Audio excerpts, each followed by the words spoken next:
नमस्कार आप सभी को स्वागत है हमारे चैनल पे। आज की वीडियो में हम बात करेंगे लॉ ऑफ कॉन्ट्रैक्ट की यूनिट 4 के बारे में। और ये लास्ट यूनिट है लॉ ऑफ कॉन्ट्रैक्ट का, जो सेकंड सेमेस्टर है उसमें जो यूनिट 4 है वो बात करती है नेगोशिएबल इंस्ट्रूमेंट्स की। तो इसमें बेसिकली ये यूनिट कवर करती है नेगोशिएबल इंस्ट्रूमेंट्स एक्ट, जिसमें फर्स्ट टॉपिक है definition kinds of negotiable instruments. Second definition है holder in due course.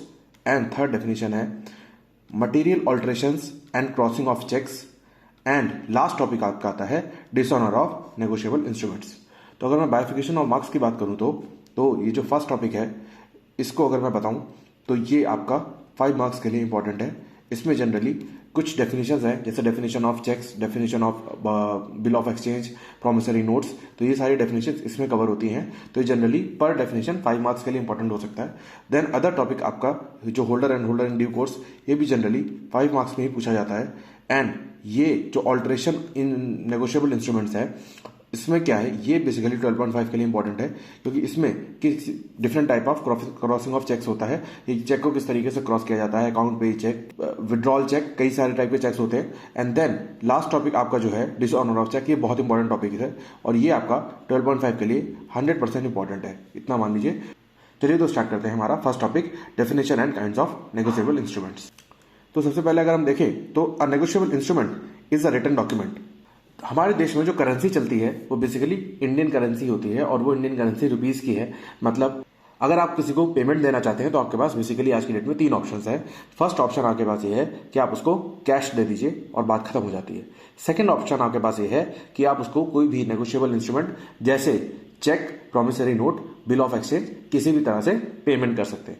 And third option आपके पास क्या है, यूपीआई या फिर डिजिटल ट्रांजैक्शंस, आपने हैंड टू हैंड किसी के अकाउंट में पैसा ट्रांसफर कर दिया। ठीक है, तो हम बेसिकली क्या कह रहे हैं कि हम नेगोशिएबल इंस्ट्रूमेंट की बात कर रहे हैं। तो negotiable instrument is a written document. मतलब क्या है, ये रिटन डॉक्यूमेंट है that guarantees the payment of fix sum of money. मतलब क्या है कि इसमें क्या है, आप डायरेक्टली पे नहीं कर रहे हो, मतलब इंस्टेंटली पैसा पे नहीं हो रहा है। ये क्या कर रहा है, गारंटी कर रहा है कि फिक्स सम ऑफ मनी को पे किया जाएगा, भविष्य में किया जाएगा, अभी नहीं किया गया है।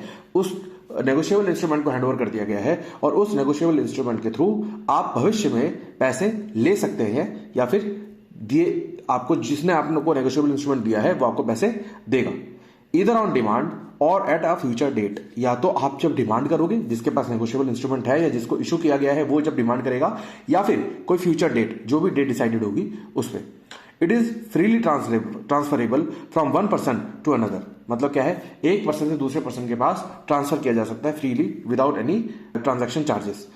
The holder in due course gets the better title than the transferor. मतलब जो ट्रांसफर कर रहा है, जो ट्रांसफरर है, उससे बेटर टाइटल किसके पास है, जो holder of the negotiable instrument है। इसलिए जब भी चेक खो जाता है या कोई नेगोशिएबल इंस्ट्रूमेंट खो जाता है तो सबसे पहले आपको स्टॉप पेमेंट की रिक्वेस्ट अपने बैंक अकाउंट में रेज करनी चाहिए। अब अकॉर्डिंग टू 13 क्लॉज 1 यहां पे नेगोशिएबल इंस्ट्रूमेंट डिफाइंड है। क्या है, a promissory note, bill of exchange और चेक। क्या है, 3 है, promissory note, bill of exchange and cheque. Payable either to or to bearer. मतलब क्या है, या तो ऑर्डर पे किया जाएगा या फिर बियरर को, जो उसको होल्ड करेगा, या फिर चेक पे जिसका नाम पड़ा होगा या नेगोशिएबल इंस्ट्रूमेंट पे जिसका नाम पड़ा होगा उसको पे किया जाएगा। देन एसेंशियल फीचर्स क्या है, फर्स्ट ये रिटन डॉक्यूमेंट है, सेकंड फ्रीली ट्रांसफरेबल है, थर्ड क्या है, guarantees the payment of specific amount. मतलब क्या है, जैसे मान लो 500 रुपए के लिए चेक इशू किया गया तो 500 रुपीज ही पे किए जाएंगे, उससे ज्यादा नहीं किए जा सकते।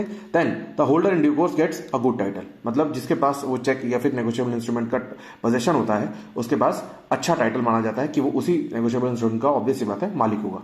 Then kinds of negotiable instrument, first क्या है, प्रॉमिसरी नोट जो कि सेक्शन 4 में डिफाइंड है, देन बिल ऑफ एक्सचेंज जो कि सेक्शन 5 में डिफाइंड है, देन चेक जो कि सेक्शन 6 में डिफाइंड है। अब फर्स्ट पढ़ते हैं प्रॉमिसरी नोट। क्या होता है प्रॉमिसरी नोट? अब प्रॉमिसरी नोट नाम से ही क्लियर है कि प्रॉमिस कर रहे हो आप नोट के थ्रू। नोट मतलब एक नोट, रिटर्न नोट। यहां पे नोट पैसे वाला नोट नहीं है, रिटर्न नोट है। Is a written promise made by one person to another to pay a certain sum of money on demand or at specified time.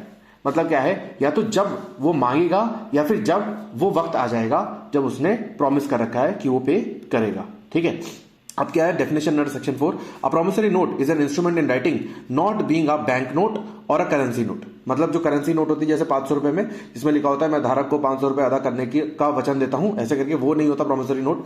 क्या होता है, बैंक नोट भी नहीं होता, अगर बैंक का कोई नोट है तो वो भी नहीं होगा। वो क्या होता है, जैसे मैं आपको प्रोमिसरी नोट इशू करूं तो उसमें मैं लिख दूंगा कि मैं धारक को इतने इतने पैसे देने का वचन देता हूं on so and so date, या फिर जब वो मुझसे डिमांड करी जाए। तो एक तरीके की बेसिकली क्या है, ये बॉन्ड टाइप का होता है कि आप क्या कर रहे हो, अंडरटेकिंग होती है वो, ठीक है।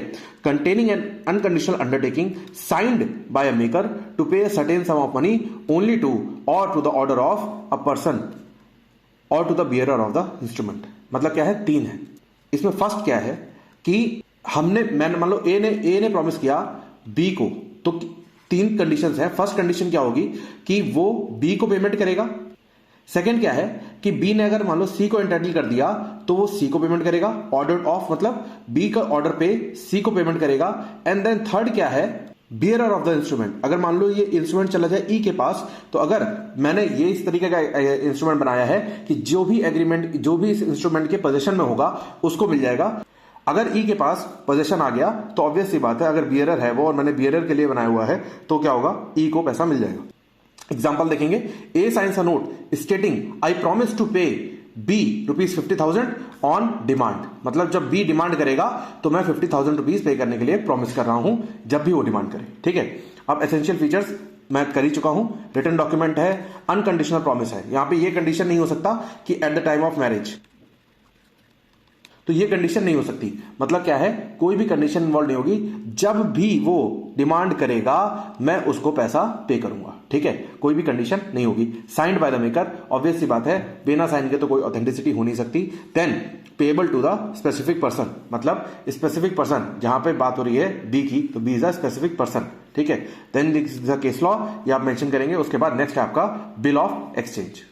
Bill of exchange is a written order passed by one person to another to pay certain sum of money to a third person on demand or at a fixed future date। मतलब क्या है, same वही negotiable instrument है।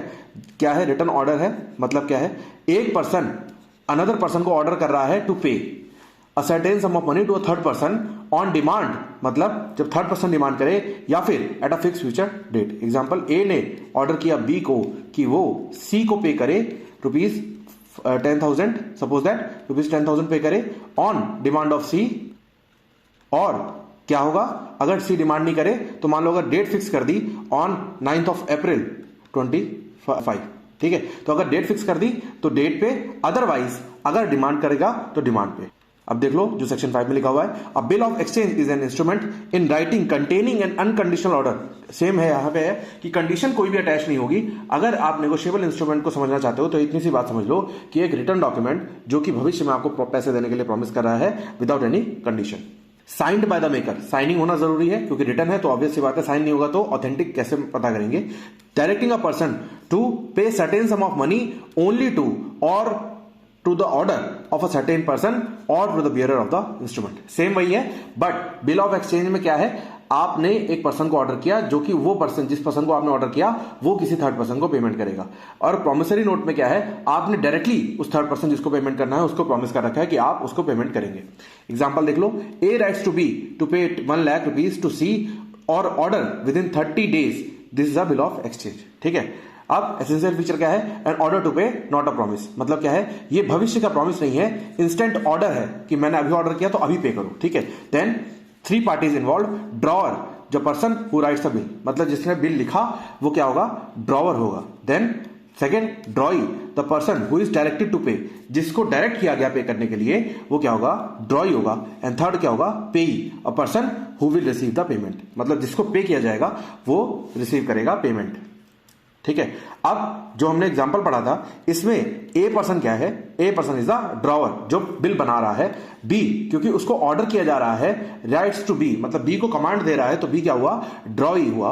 And जो पेई होगा वो कौन होगा, सी, ठीक है। समझ में आ गया होगा। आगे बढ़ते हैं। Then this is the case law, bank of Baroda versus Punjab national bank. उसके बाद थर्ड आपका टॉपिक है चेक। जो बिल ऑफ एक्सचेंज के बाद हमारा जो नेगोशिएबल इंस्ट्रूमेंट हमें पढ़ना है वो है चेक। अब चेक भी क्या होता है, एक तरह का बिल ऑफ एक्सचेंज होता है।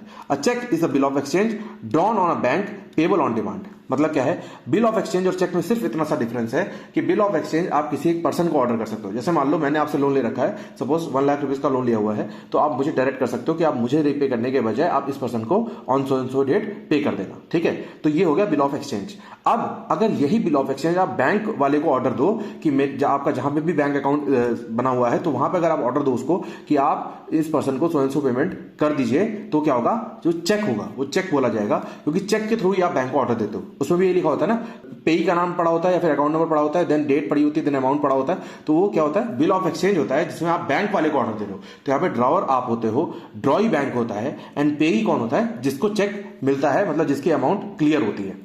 तो क्या होता है, अब सेक्शन 6 के हिसाब से पढ़ेंगे, a cheque is a bill of exchange drawn in specific banker, यहां पे बैंकर होना जरूरी है, and not express to be payable otherwise than on demand. मतलब जब चेक को प्रोड्यूस किया जाएगा बिफोर द बैंक, तभी चेक क्लियर होगा, अदरवाइज वो डेट हो जाए उसकी, बट फिर भी वो पे नहीं किया जाएगा जब तक डिमांड नहीं की जाएगी उसकी, ठीक है।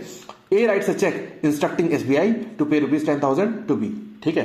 देन एसेंशियल फीचर्स क्या है, always drawn on bank, cheque हमेशा बैंक के लिए इशू होगा, अदरवाइज चेक का कोई भी रेलेवेंस नहीं है।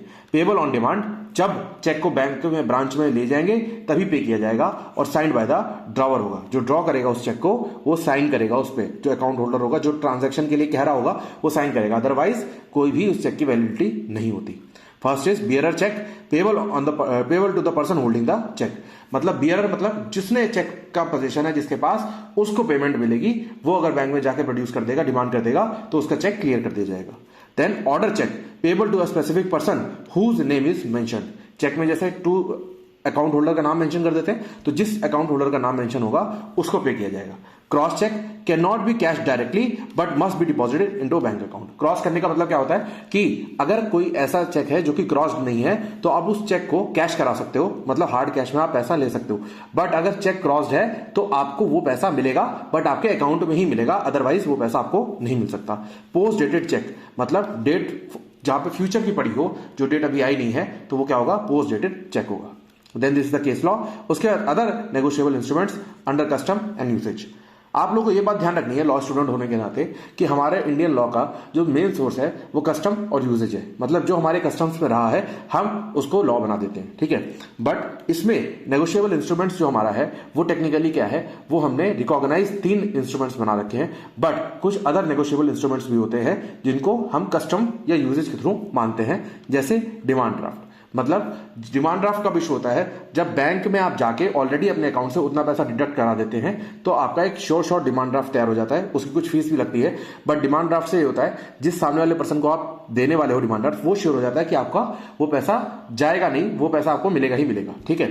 तो अब चेक और डिमांड ड्राफ्ट में क्या फर्क है, चेक क्या होता है, पहले आप चेक इशू कर देते हो, अभी तक आपके अकाउंट में पैसा नहीं कटा, आप वो बैंक में जाएगा और आपके पास पूरा मौका रहता है स्टॉप करने का, बट डिमांड ड्राफ्ट में फायदा रहता है कि ऑलरेडी वो पैसा कट चुका है, डिमांड ड्राफ्ट भी स्टॉप करा सकते हो, बट वो पैसा ऑलरेडी कट चुका है, तो जो अगर लीगल बियरर होगा, मतलब जिसको लीगली वो डिमांड ड्राफ्ट मिलना होगा, जो कि उस डिमांड ड्राफ्ट का लीगली इंटाइटल्ड पर्सन होगा, वो निश्चिंत होगा कि पैसा ऑलरेडी कट चुका है, अब वो आपके अकाउंट में नहीं रहा, मतलब आपकी पावर में नहीं रहा, अब वो ऑब्वियस सी बात है क्योंकि वो लीगल पर्सन है जिसके पास वो डिमांड ड्राफ्ट जाना था, तो उसको वो पैसा मिल जाएगा। Then treasury bills issued by the government, ये गवर्नमेंट ही इशू करते हैं। And then hundis, traditional Indian negotiable instruments use in trade. Hundis बहुत पहले चलते थे, आज की डेट में हुंडीज का यूज खत्म हो गया लगभग।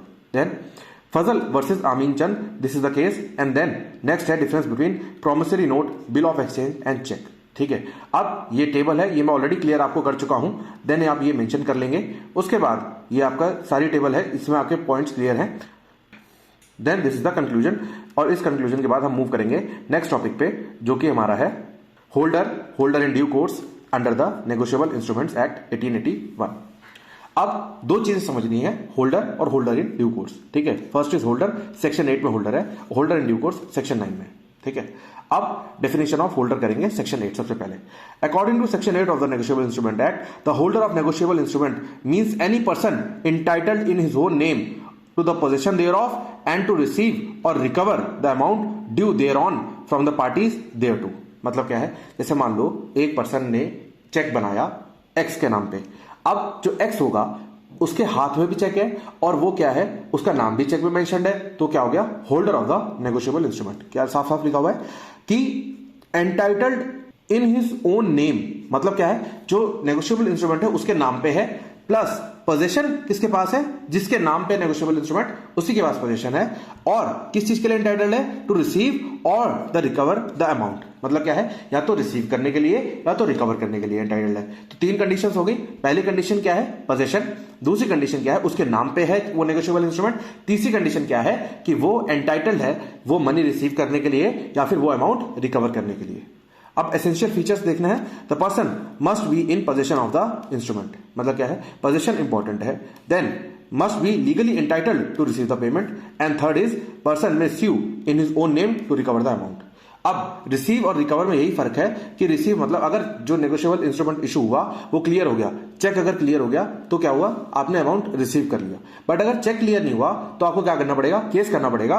तो रिकवरी का केस होता है, तो अगर रिकवरी की नौबत आ जाए तो होल्डर का डेफिनेशन के अकॉर्डिंग जो पर्सन रिकवरी के लिए एंटाइटल्ड होगा वही होगा होल्डर। ठीक है।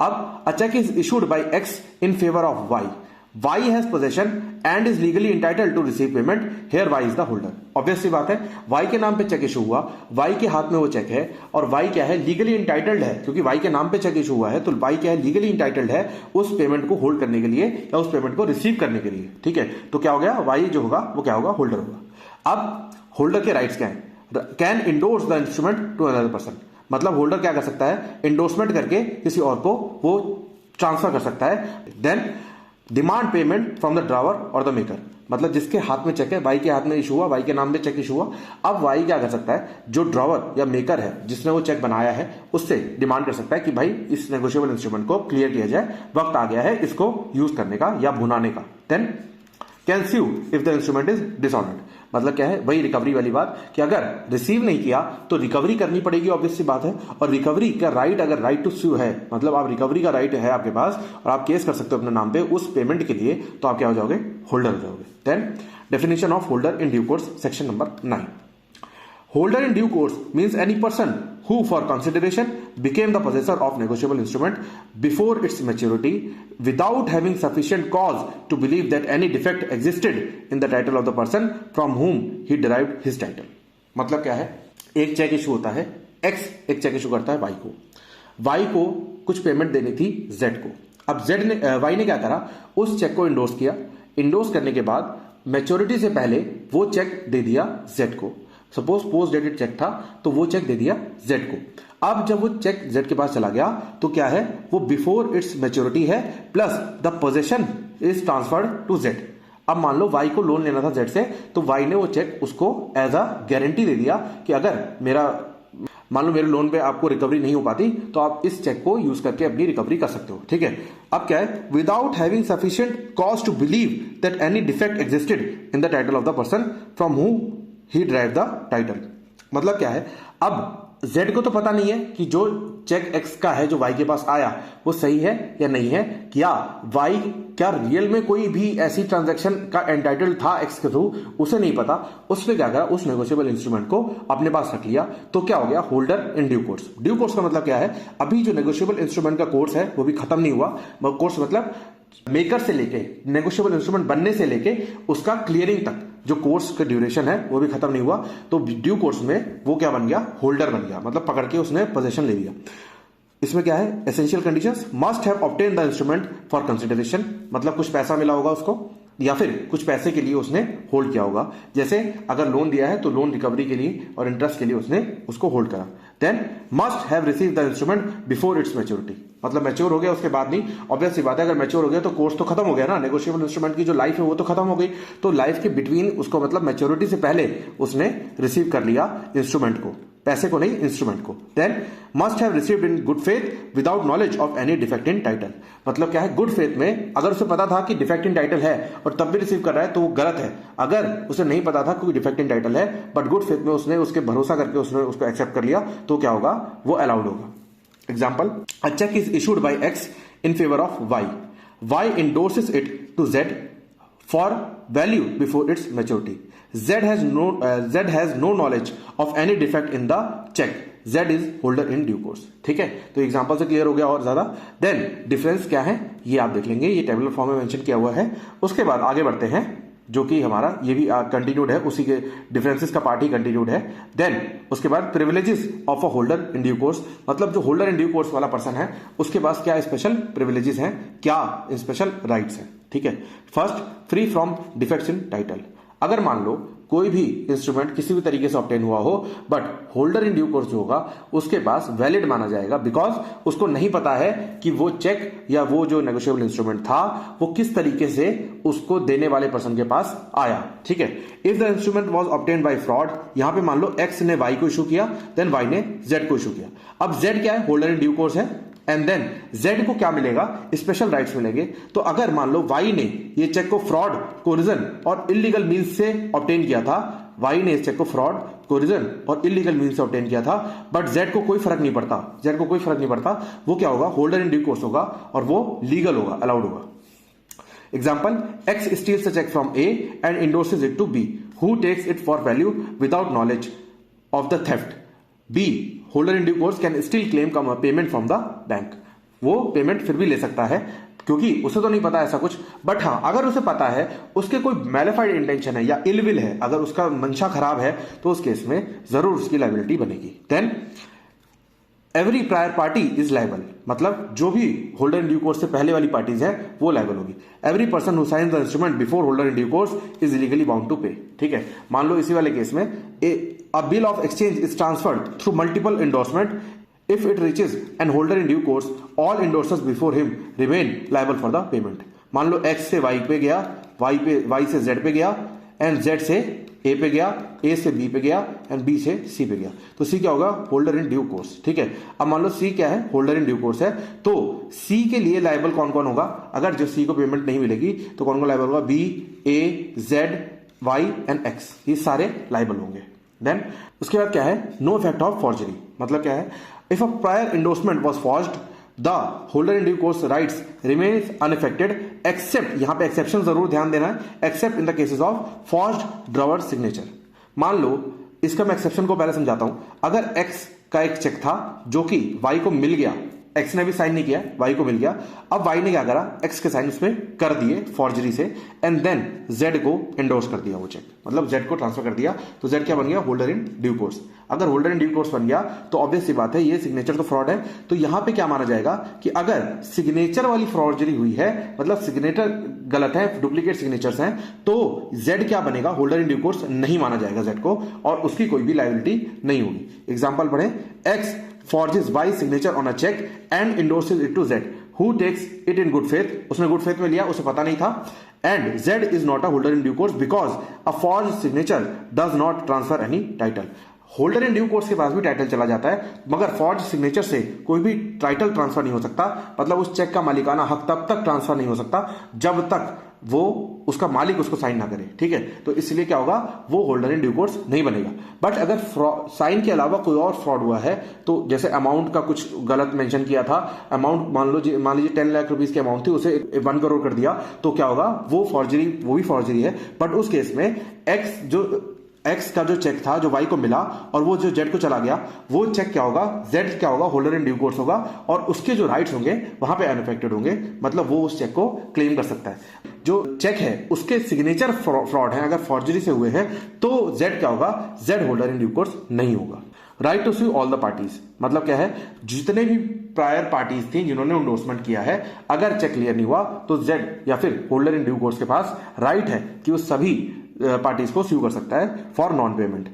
Z can sue any prior party for non payment even if there was fraud और इलीगैलिटी इन अर्लियर ट्रांजैक्शंस, चाहे फ्रॉड इलीगैलिटी से हो, बट जेड ने क्योंकि, या होल्डर इन ड्यू कोर्स ने क्योंकि उसको गुड फेथ में एक्सेप्ट करा है, रिसीव करा है, तो वो क्या कर सकता है, प्रायर पार्टीज जितने भी हैं उनमें से किसी को भी स्यू कर सकता है फॉर नॉन पेमेंट। ये इंपॉर्टेंट केस लॉज हैं for holder in due course as well as for holders. ठीक है, तो उसके आप देख लेंगे। उसके बाद नेक्स्ट हम चलते हैं, हमारा कंक्लूजन आ गया। उसके बाद नेक्स्ट हमारा टॉपिक है material alteration and crossing of cheques under negotiable instruments act.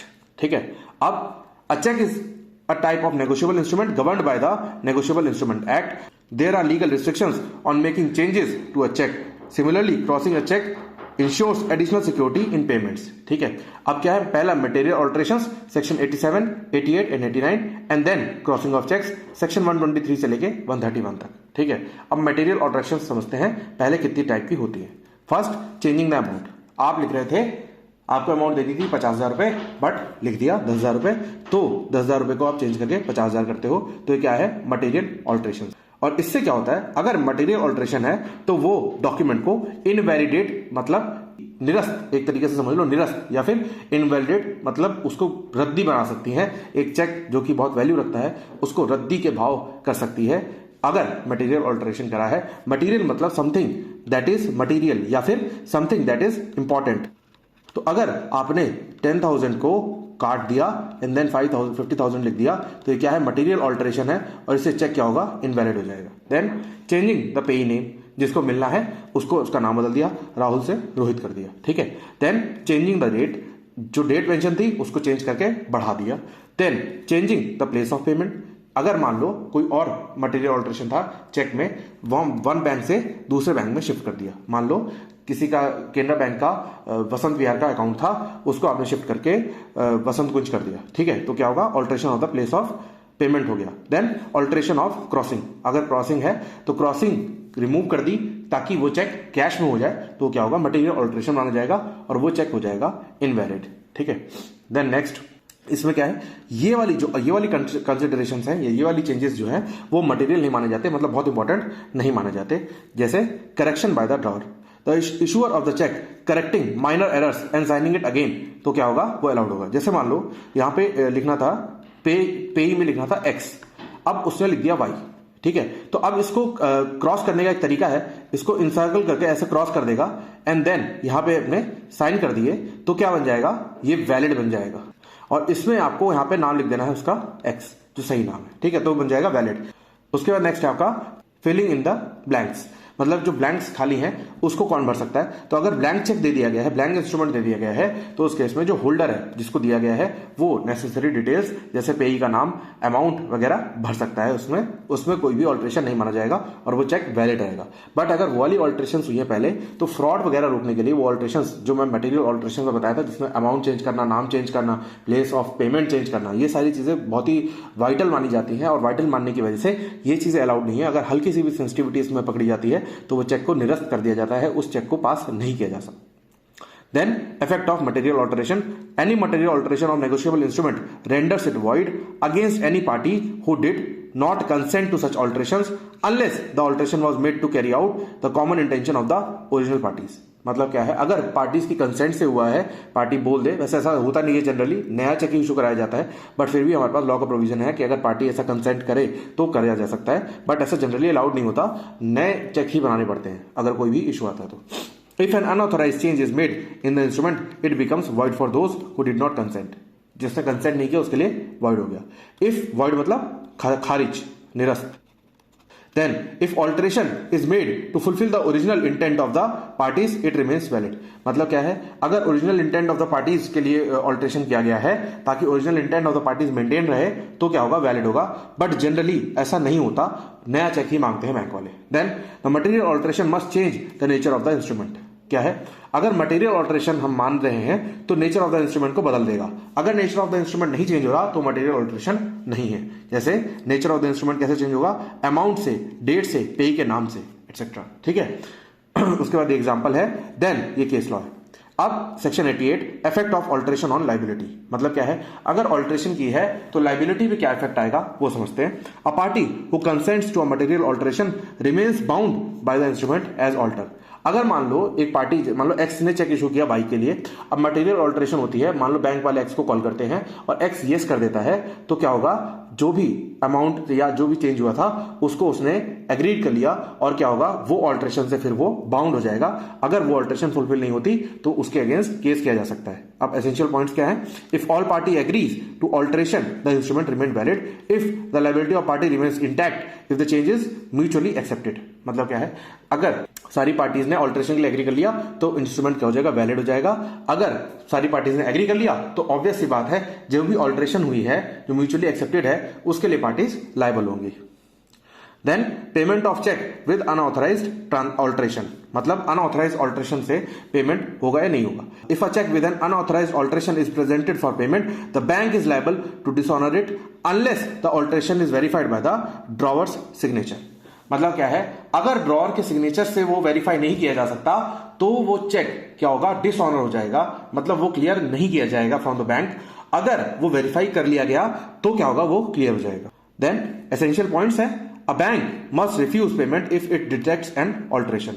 अगर बैंक को कोई ऑल्टरेशन दिखा तो वो रिफ्यूज कर देगा, चेक क्लियर नहीं करेगा। However if the alteration is authenticated by the drawer's signature the bank can process the payment. अगर ड्रॉअर के सिग्नेचर से वो ऑथेंटिकेट हुआ है, मतलब उस पर यस हुआ है, कंसेंट दी गई है, तो उस पेमेंट को प्रोसेस कर सकता है bank without any liability. Then this is example and thereafter this is a case law. तो ये दोनों आप देख लेंगे। इसमें अगर आपको कोई भी डाउट होता है केस लॉ या फिर एग्जाम्पल में, तो आप कमेंट सेक्शन में पूछ सकते हैं। Then crossing of cheque. अब क्रॉसिंग ऑफ चेक क्या होता है, general crossing, special crossing, who may cross a cheque, payment of cross cheque, cheque bearing non negotiable. तो ये है डिफरेंट टाइप ऑफ क्रॉसिंग, ठीक है। अब क्रॉसिंग ऑफ चेक से क्या होता है, जैसे मान लो ये चेक की लीफ है तो इसको यहाँ पे ऐसे क्रॉस कर देते हैं, या फिर यहाँ पे जहां सिग्नेचर होते हैं उससे ऊपर यहाँ पे लिख देते हैं अकाउंट पेई ओनली, ठीक है। तो ये क्या होता है, क्रॉसिंग ऑफ चेक हो जाता है। और क्रॉसिंग ऑफ चेक होने से ये हो जाता है कि जो भी चेक में अमाउंट मेंशन्ड है वो किसी भी पर्सन को दो, मतलब जिसका नाम मेंशन्ड है उस पर्सन को मिलेगी, या फिर जो होल्डर ऑफ द चेक है उसको मिलेगी, बट उसके अकाउंट में मिलेगी, कैश नहीं हो सकता वो चेक, ठीक है। अब सबसे पहले देखते हैं general crossing. Cheque is said to be generally crossed when two parallel lines are drawn on the cheque with or without words like and not negotiable account payee. मतलब क्या है, ये चेक है और यहां पे आपने दो लाइंस ड्रॉ कर दी, तो क्या हुआ, ये जनरल क्रॉसिंग है, ठीक है। इफेक्ट्स क्या है, it can not be cashed, मतलब कैश नहीं हो सकता, वो अकाउंट में आएगा। Must be deposited in the bank account adds security to the transaction, क्योंकि बैंक अकाउंट में जा रहा है तो आपको पता है पैसा कहां गया, ठीक है। अब उसके बाद स्पेशल क्रॉसिंग देखते हैं। A cheque is specially crossed when in addition to parallel lines the name of specific bank is written. अगर मान लो यहां पे नेम ऑफ द बैंक भी लिख दिया, कैनरा बैंक, ठीक है, एंड ब्रांच का नाम भी लिख दिया शारदा, ठीक है, तो क्या होगा, ये स्पेशल क्रॉसिंग होगी। A cheque can be cleared only to the name of the bank mentioned. मतलब क्या है, जो नाम बैंक का आपने मेंशन किया वही चेक क्लियर कर सकता है। Then more secure than general crossing. General crossing क्या है, वो अकाउंट में ट्रांसफर कर रही है, बट यहां पे क्या है, पर्टिकुलर बैंक ही उसे क्लियर कर सकता है और किसी बैंक के पास अथॉरिटी ही नहीं है। A cheque with state bank of India written between them means only SBI can process it, ठीक है। अकाउंट पे क्रॉसिंग, अकाउंट पे क्रॉसिंग क्या होता है, are written between the parallel lines. मतलब अगर पैरेलल लाइंस आपने जो ड्रॉ करी ऐसे, इसके बीच में लिख दिया अकाउंट पे ओनली, तो क्या होगा, अकाउंट पे में अकाउंट के नाम पे ही, या अकाउंट जो पर्सन जिसको आपने दिया है चेक उसके अकाउंट में ही पैसा जाएगा। Credited to the name pay account, no further negotiation is allowed. मतलब अकाउंट पे में तो अकाउंट के नाम पे ही जाएगा, अदरवाइज कोई भी कंपनसेशन या नेगोशिएशन नहीं हो सकती। नॉट नेगोशिएबल क्रॉसिंग, इसमें क्या होता है, when words not negotiable are added to the crossing it means that the cheque can be transferred but the transferee does not get a better title than the transferor. मतलब क्या है, ये cheque leaf है, यहां पे not negotiable लिख दिया, तो अगर नॉट नेगोशिएबल लिख दिया तो मतलब क्या है, चेक ट्रांसफर तो हो सकता है, चेक ट्रांसफर हो जाएगा। मान लो आपने ये चेक इशू किया था ए के लिए, मान लो बी ने चेक बनाया था ए को दिया था और यहां पे लिख दिया नॉट नेगोशिएबल, तो मतलब क्या है, ट्रांसफर तो हो जाएगा बट बी के पास बेटर टाइटल रहेगा, ठीक है। मतलब जिसने चेक इशू किया है उसके पास बेटर टाइटल रहेगा।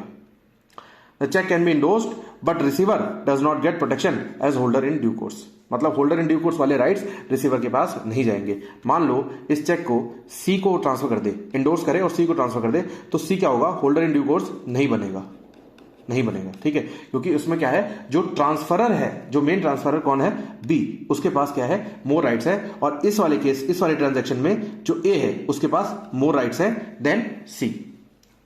If the original payee had defective title, the new holder also has a defective title. मतलब अगर यहां पे ए के पास डिफेक्टिव टाइटल है, मतलब ए के पास खुद वो चेक लीगल तरीके से नहीं आया है, तो ऑब्वियस सी बात है सी को भी ये माना जाएगा कि उसके पास वो चेक लीगल तरीके से नहीं आया, अगर उस पर लिखा हुआ है not negotiable. Then who can cross a cheque, पहला ड्रॉवर जो इशू कर रहा है वो चेक क्रॉस कर सकता है। द होल्डर जो रिसीवर है, मतलब जिसके लिए चेक इशू किया गया है वो क्रॉस कर सकता है। और बैंकर अगर जरूरी लगे तो, अगर उसे ऐसा इंस्टिंक्ट आता है कि कुछ गलत हो सकता है तो वो क्रॉस कर सकता है। पेमेंट ऑफ क्रॉस चेक कैसा होता है, bank must pay the cross cheque only through a bank account and not over the counter. मतलब काउंटर पे क्लियर नहीं होगा, कैश देके क्लियर नहीं होगा, वो बैंक अकाउंट में पैसा जाएगा। Banker can not pay cross cheque in cash, the cheque must be deposited in the account, ठीक है। Then this are your example and case laws, ये मेंशन करोगे आप। उसके बाद नेक्स्ट है dishonour of cheque due to material alteration और improper crossing. अब ये बात आप ध्यान रखना कि डिसऑनर में हमेशा जो डिसऑनर होगा वो आप ये समझ लो, डिसऑनर मतलब चेक क्लियर नहीं हुआ या फिर नेगोशिएबल इंस्ट्रूमेंट क्लियर नहीं हुआ, ठीक है। अब वो किसी भी रीजन से हो सकता है, चाहे इनसफिशिएंट फंड से हो या किसी भी कारणवश चेक या नेगोशिएबल इंस्ट्रूमेंट क्लियर नहीं हुआ। उसमें लगता है सेक्शन नंबर 138। 138 का मतलब क्या है? Due to unauthorised alteration the drawer can be punished with imprisonment up to 2 years और fine up to the twice of the cheque amount. मतलब दुगनी चेक की अमाउंट पे करनी पड़ सकती है और या फिर 2 साल की जेल हो सकती है ड्रॉवर को होगी जिसने अनऑथराइज्ड ऑल्टरेशन की वजह से उसका चेक बाउंस हो गया। देन उसके बाद एक केस है, उसके बाद नेक्स्ट है डिसऑनर ऑफ नेगोशिएबल इंस्ट्रूमेंट। यह का बहुत इंपॉर्टेंट टॉपिक है 12.5 के लिए, प्लस आप अगर लिटिगेशन फील्ड में जाना चाहते हैं तो भी आपके लिए बहुत इंपॉर्टेंट है, क्योंकि जनरली जो केसेस आते हैं वो चेक बाउंस के बहुत ज्यादा केसेस होते हैं। तो negotiable instruments such as check, bill of exchange, promissory note is meant to facilitate smooth commercial transactions. However, when the negotiable instrument is not honored by the bank due to insufficient fund, signature mismatch or any other reason, it is called dishonor of the negotiable instrument. अब मैंने आपसे कहा था कि चाहे material alteration हो या कोई भी और रीजन हो। अब कोई भी और रीजन क्या हो सकता है, इसमें लिखा हुआ है साफ साफ इनसफिशिएंट फंड। आपने 1 लाख रुपए का चेक इशू कर दिया मगर आपके अकाउंट में थे 90,000 रुपए, तो क्या है इनसफिशिएंट फंड, वो चेक बाउंस हो जाएगा। आपने सिग्नेचर कर दिया दूसरे और आपके अकाउंट सिग्नेचर थे दूसरे, तो क्या होगा, चेक बाउंस हो जाएगा या फिर डिसऑनर हो जाएगा। ऑनर मतलब बैंक ने आपकी इज्जत नहीं रखी, बैंक ने आपके ऑर्डर की इज्जत नहीं रखी, ठीक है। क्यों नहीं रखी?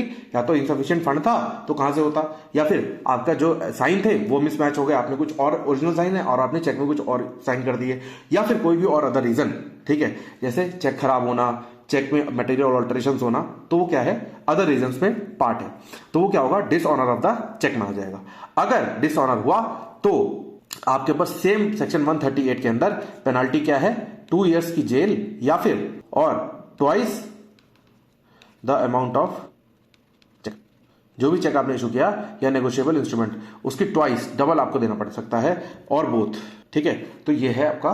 उसके बाद नेक्स्ट है आपका types of dishonour, notice of dishonour and consequences and penalties plus case laws and examples, ये और डिस्कस करेंगे। उसके बाद आपका नेगोशिएबल इंस्ट्रूमेंट खत्म हो जाएगा।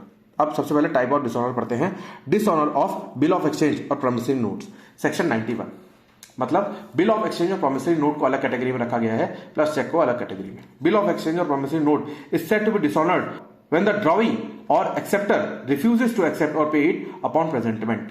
मतलब जब आपने इशू किया तब तो कोई दिक्कत नहीं आई, जब इशू वाले चेक को लेके या फिर बिल ऑफ एक्सचेंज को लेके या फिर प्रॉमिसरी नोट को लेके जिस पर्सन को आपने कमांड किया था, मान लो ए ने बिल ऑफ एक्सचेंज इशू किया और जिसमें बिल ऑफ एक्सचेंज में सी को कमांड किया था कि आप बी को पेमेंट दे देना, वो सी जब बी उस बिल ऑफ एक्सचेंज को सी के पास लेके गया, सी ने कह दिया मैं नहीं मानता इसको, ठीक है, तो क्या होगा, इसको बोला जाएगा डिसऑनर, ठीक है।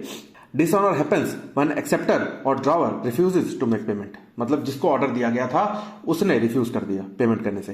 If the bill of exchange is not accepted on presentation it is dishonoured. The promissory note is not paid on maturity it is dishonoured. Promissory note में आपने डेट डाली थी सपोज 8/4/25, तो क्या होगा, अगर ये इस डेट को क्लियर नहीं किया गया तो क्या होगा, क्या माना जाएगा, डिसऑनर्ड माना जाएगा। और अगर बिल ऑफ एक्सचेंज को नॉट एक्सेप्टेड ऑन प्रेजेंटेशन, जिसके लिए बैंकर के लिए बोला तो बैंकर ने एक्सेप्ट नहीं किया, अगर आपने किसी पर्सन के लिए बोला तो पर्सन ने उसको मानने से मना कर दिया, तो क्या माना जाएगा, डिसऑनर माना जाएगा, ठीक है। उसके बाद ये एग्जांपल्स हैं। उसके बाद next dishonour of the cheque, section 92। Cheque is dishonoured when the bank refuses to pay the amount due on it. मतलब 1 लाख का आपने चेक बनाया और बैंक ने मना कर दिया, हम क्लियर नहीं करते। अब जब बैंक मना करती है, किसी भी चेक को रिफ्यूज या फिर बाउंस करती है, तो उस केस में उसमें एक स्टैंप लगा के उसमें टिक मारा जाता है कि किस रीजन से ये डिसऑनर हुआ या फिर क्लियर नहीं हुआ। तो उसमें वो रीजंस पे टिक लगा सकती है कि 1 या 2 कई रीजंस भी हो सकते हैं, तो उस पर वो टिक लगा के वापस कर देती है cheque. The cheque is return unpaid by the bank. Return हो जाता है cheque unpaid. Then bank provides dishonoured memo stating the reason for non payment. मैं वही बता रहा था कि चेक पे वो स्टैम्प लगाता है और उस पर टिक लगा देता है कि किस रीजन की वजह से ये डिसऑनर हुआ। उसके कॉमन रीजंस क्या है, insufficient funds, signature mismatch, over writing हुआ है, मटेरियल ऑल्टरेशन हुआ है, चेक एक्सपायर हो चुका है, अकाउंट क्लोज हो चुका है, स्टॉप पेमेंट का इंस्ट्रक्शंस आ चुका है। तो ये आपके जनरल कॉमन रीजंस हैं डिसऑनर के लिए। देन उसके बाद ये एग्जांपल है, ये मैं समझा ही चुका हूं। उसके बाद नोटिस ऑफ डिसऑनर। अगर मान लो किसी का चेक डिसऑनर हो जाए तो वो क्या करेगा, डायरेक्ट कोर्ट नहीं जा सकता, उसको पहले एक नोटिस देना पड़ेगा। When a negotiable instrument is dishonored, the holder जिसको चेक मिला था या जिसको नेगोशिएबल इंस्ट्रूमेंट दिया गया था या जो पेमेंट के लिए इंटाइटल्ड था, रिसीव पेमेंट या रिकवर पेमेंट के लिए इंटाइटल्ड था, वो नोटिस देगा किसको, ड्रावर को, जिसने चेक बनाया था या नेगोशिएबल इंस्ट्रूमेंट बनाया था उसको नोटिस देगा। And all prior endorsement with in a reasonable time. मतलब क्या है, अगर मान लो ए से बी पे गया, बी से सी पे गया, सी से डी पे गया, ई पे गया, अब ये क्या है, होल्डर इन ड्यू कोर्स, ठीक है। अब इसका चेक बाउंस हो गया तो इसको नोटिस दे सकता है, इसको दे सकता है, इसको दे सकता है एंड देन इसको दे सकता है, ठीक है, किसी को भी नोटिस दे सकता है। उसके बाद नोटिस देना जरूरी होगा। नोटिस में क्या होता है कि वो पर्सन डिमांड करता है कि आपका दिया हुआ चेक बाउंस हो चुका है या फिर डिसऑनर्ड हो चुका है, प्लीज मेरी पेमेंट कर दीजिए, ठीक है। तो ये नोटिस दिया जाता है। Notice of dishonour must be send to the drawer, मतलब जिसने बनाया है उसके पास जाना जरूरी है। Notice should be send immediately और विद इन रीजनेबल टाइम, या तो तुरंत या फिर रीजनेबल टाइम। अगर मान लो तबियत वगैरह खराब है तो अलाउड होता है, कुछ टाइम तक आप रेस्ट भी कर सकते हो। Notice allows the drawer to rectify the issue before legal action is taken, मतलब आप उसमें धमकी देते हो कि आप इस पेमेंट को क्लियर कर दीजिए, इतने दिन आपके पास है, और अगर आप पेमेंट इतने दिन में क्लियर नहीं करते तो मैं फोर्सफुली कोर्ट मुझे जाना पड़ेगा for recovery of the payment. Then this is example, a cheque is issued by X to Y, is dishonoured due to insufficient fund, Y must send a return notice to X demanding payment within 15 days. मतलब क्या है, जब notice बंदा receive करेगा तो उसके 15 दिन का टाइम उसको देना है कि वो पेमेंट आपको करे। Then this is a case law, इसमें हेल्ड हुआ था 15 day notice period for cheque bounce case starts from the date of receipt of notice and not from the date of dishonour. मतलब डिसऑनर की date से 15 days का time नहीं है, जब सामने वाले पर्सन ने आपको नोटिस भेजा और आपने उस नोटिस को रिसीव कर लिया तब से 15 दिन का टाइम शुरू होगा। बट अगर आप चालाकी दिखाओ, जान के वो नोटिस रिसीव नहीं करो कि भाई हम तो रहते नहीं है तो हम थे नहीं या ऐसा कुछ, तो वो नहीं माना जाएगा। तो अगर आपने नोटिस जानबूझ के रिसीव करने से मना कर दिया, रिजेक्ट कर दिया, तो उस केस में उसे माना जाएगा कि आपने उसे रिसीव कर लिया। देन क्रिमिनल लायबिलिटी, ये मैं एक्सप्लेन कर ही चुका हूं सेक्शन 138 के हिसाब से 2 ईयर्स तक की पनिशमेंट है, जेल है, या फिर twice the amount of cheque है, जो भी मान लीजिए 1 लाख रुपए का चेक था तो ट्वाइस का मतलब 2 लाख रुपए, ठीक है, और बोथ दोनों हो सकता है, ठीक है। क्या है इसके एसेंशियल्स क्या है, first the cheque must have been issued for discharge of legal enforceable debt. मतलब जैसे आपको सामान परचेस करो तो आपके ऊपर एक डेट, इंप्लाइड डेट आ जाती है कि आपको सामान की पेमेंट करनी है, तो उसके लिए आप चेक दोगे। तो मतलब लीगली इन्फोर्सेबल डेट, जिसके लिए सामने वाला पर्सन आप पे लीगली केस करके रिकवर कर सकता है, उस अमाउंट के लिए चेक इशू होना चाहिए। Then cheque must be presented within 3 months from the date on it. मतलब अगर चेक पे डेट लिखी है 8/4/2025, तो ये 3 महीने के अंदर इस डेट से 3 months तक प्रेजेंट कर देना चाहिए before bank for clearing it. Then the payee must send the demand notice within 30 days of the dishonour. मतलब आज की डेट से मान लो ये 8/4/25 को ये डिसऑनर हुआ और पे के पास कितने दिन का टाइम है, 30 days का टाइम है। इस डेट से मतलब नोटिस बना के भेजने तक का टाइम 30 दिन का है, और जब वो नोटिस को रिसीव कर लेगा, जिस पार्टी को नोटिस भेजा गया पेमेंट करने के लिए, तो उसके पास 15 दिन का टाइम होता है, 15 डेज का टाइम होता है कि वो पेमेंट क्लियर कर दे, अदरवाइज कोर्ट में कंप्लेंट फाइल कर दी जाएगी या फिर फाइल की जा सकती है, ठीक है। X gives a cheque of ₹1 lakh to Y in repayment of loan, the cheque bounces due to insufficient fund, Y sends a legal notice to X. If X does not pay within 15 days, Y can file case under section 138. ठीक है, तो 15 दिन का time होता है payment के लिए, notice देने के लिए टाइम 30 दिन का होता है, और 30 दिन का नोटिस देने के बाद जब नोटिस रिसीव कर लेगा इंसान, व्यक्ति जिसको भेजा गया है, वो नोटिस जब रिसीव कर लेगा तब से 15 दिन का टाइम उसके पास होगा कि वो उसको रीपे करे या फिर जो उसको देना था वो पेमेंट क्लियर करे। देन उसके बाद एक केस है, उसके बाद नेक्स्ट आपका है section 139 presumption in favour of the holder. कुछ प्रिजम्पशंस मान के चलते हैं होल्डर के फेवर में। क्या है, it is presumed that the cheque issued by the person was done so far for charge of legally enforceable debt unless proven otherwise. मतलब क्या है, अगर हम को ये केस मिले कि भाई एक पर्सन बोले, एक्स बोले कि वाई ने मुझे चेक दिया था जो कि बाउंस हो गया, ठीक है, अब हम ये मान के चलेंगे कि वाई ने जो चेक दिया होगा एक्स को, वो कुछ ना कुछ ऐसी डेट जरूर होगी या कुछ ना कुछ ऐसी रिस्पॉन्सिबिलिटी जरूर होगी जो वाई को रीपे करनी ही थी। अगर वाई चेक नहीं देता तो एक्स उस पर केस कर देता, ठीक है, हम ये मान के चलेंगे। बट कब तक मान के चलेंगे, जब तक वाई ये प्रूव ना कर दे कि उसने जो चेक उसको दिया था वो कोई भी ऐसे लीगली इन्फोर्सेबल डेट के लिए नहीं दिया था, या फिर कोई भी उसको मनी उस पे ड्यू नहीं था, एक्स का कोई मनी वाई पे ड्यू नहीं था, तब उसने चेक दिया था, तो उस केस में हम मान लेंगे। ठीक है, एसेंशियल पॉइंट क्या है? The burden of proof shift to the drawer to prove that cheque was not issued for debt repayment. मतलब कर्जे के रीपेमेंट के लिए चेक नहीं था। मान लो एक्स ने वाई से एक टीवी खरीदा, अब टीवी लेके एक्स आ गया अपने घर, अब इसने दे दिया एक वाई को चेक, तो ये क्या हुआ? डेट तो यहां पे कोई भी नहीं है, वाई ने उसको कोई भी उधार नहीं लिया, बट ये टीवी की जो कॉस्ट थी, जो कंसिडरेशन थी, वो क्या हुई? इंप्लाइड डेट हो गई। मतलब डायरेक्टली वो डेट नहीं है, वो कर्जा नहीं है, बट उसकी पेमेंट जो करना तो उसकी जिम्मेदारी बन गई ना एक्स की, तो ये क्या है? इंप्लाइड पेमेंट की जिम्मेदारी या फिर इंप्लाइड डेट, तो ये क्या है? लीगली इन्फोर्सेबल डेट है। ठीक है, उसके बाद एग्जाम्पल क्या है? If X claim that Y's cheque was issued as gift, X must prove it in court, otherwise the cheque is presumed to be for the repayment of debt. अगर gift के लिए किसी ने किसी को चेक दिया तो कोर्ट में प्रूव करना जरूरी है कि वो गिफ्ट के लिए था। अगर वो साइलेंट रहा, अगर वो ये नहीं प्रूव कर पाया कि वो गिफ्ट के लिए था, और सामने वाला ये नहीं प्रूव कर पाया कि वो रीपेमेंट ऑफ डेट के लिए था, तो ये मान लिया जाएगा कि वो रीपेमेंट ऑफ डेट के लिए था। ठीक है, अब समझ में आ गया कि अगर गिफ्ट के लिए दिया है तो प्रूफ करो, सीधी सी बात है। ठीक है, then this is the case law. उसके बाद नेक्स्ट आपका है section 140, defence not allowed in cheque bounce cases. कौन से डिफेंसेस नॉट अलाउड है in cheque bounce cases? It shall not be a defence in prosecution for dishonour of the cheque that the drawer had no reason to believe that at time of issuing the cheque that it may be dishonoured on the presentment. अगर मान लो X ने Y को check दिया 1 लाख रुपए का, Y ने उसे बैंक में लगाया, और जब केस हुआ तो एक्स बोला मुझे तो पता ही नहीं था जी कि मेरे अकाउंट में 1 लाख रुपए थे नहीं। ठीक है, तो ऐसा कोई भी रीजन अलाउड नहीं होगा, ऐसा कोई भी रीजन आप डिफेंस में यूज नहीं कर सकते। या फिर एक्स बोले कि मुझे तो पता ही नहीं था जी, मैंने तो बैंक में कुछ और साइन करे हुए थे, तो ये सब रीजंस अलाउड नहीं होंगे। ठीक है, the drawer can not escape the liability by claiming that they were unaware of the possibility of dishonour. मतलब उन्हें कोई पॉसिबिलिटी ही नहीं थी कि चेक डिसऑनर हो जाएगा, ऐसा कोई भी क्लेम नहीं किया जा सकता in case of defence. The law assumes the person should ensure sufficient funds before issuing cheque. मतलब ये लॉ बिलीव करके चलता है कि भैया अगर आप 1 लाख रुपए के चेक दे रहे हो तो आप अपने फंड्स मेंटेन करके चलो, हम बाद में ये सुनने वाले नहीं कि आपके पास फंड्स नहीं थे, आपको पता नहीं था कि आपके अकाउंट में कितने फंड्स हैं और आपने चेक दे दिया, हम नहीं सुनेंगे। ठीक है, this prevents misuse of cheques and holds the drawer accountable. मतलब क्या है? मिसयूज ऑफ चेक को प्रिवेंट करता है और ड्रॉवर को अकाउंटेबल रखता है। मतलब जो ड्रॉवर है जिसने चेक बनाया वो अकाउंटेबल रहेगा। The businessman issues a cheque for ₹5 lakh but later claims that he thought there was sufficient fund in his account, that defense is not allowed under section 140।